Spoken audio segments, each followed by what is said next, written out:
And in business, data released by Stats SA shows that annual consumer inflation slowed for the third consecutive month, decreasing to 6.9% in January from 7.2% in December. A notable fall in the price of fuel was the biggest factor behind the dip in the headlines rate.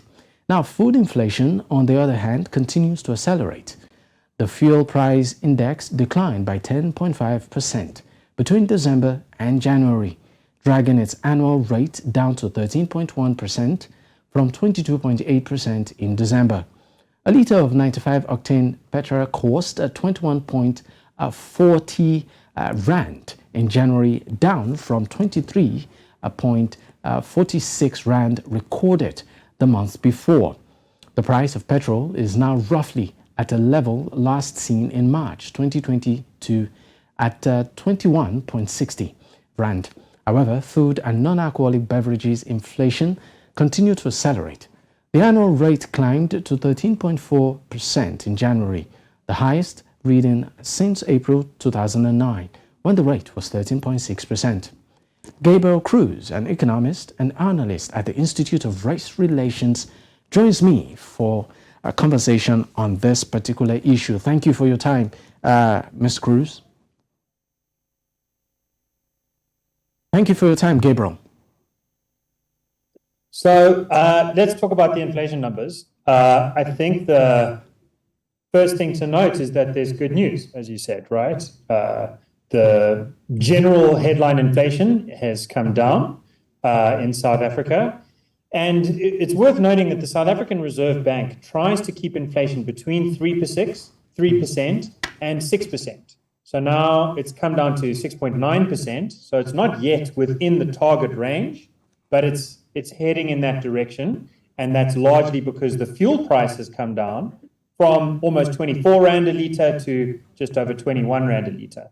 But as you were saying in those results, the big nightmare is that food inflation has increased. Now, the food prices, not getting any better with, of course, continuing load shedding. Can we say that it looks like retailers are passing the input cost to consumers? I think that's certainly part of it. You mentioned earlier in the show that South Africa is in a state of disaster because of flooding. It's also in a state of disaster because of load shedding, which is what we call the rolling blackouts, where there's just no electricity anywhere. That has been increasing. Last year was the worst that it had ever been. And that certainly has contributed to extra costs that get felt down the line. But I think the biggest cause of inflation in general is what the central bank does. Remember, the central bank of every country, when the government borrows money, the central bank basically just invents money by issuing debt to pay that back. The South African central bank during COVID-19 halved interest rates. It halved the repo rate, it's called. It's quite technical. But the effect of that is to add a lot of money into the system. And when you get lots more money, then the money stops having so much buying power. So the buying power comes down, and that's called inflation. But South Africa's Reserve Bank is pretty conservative.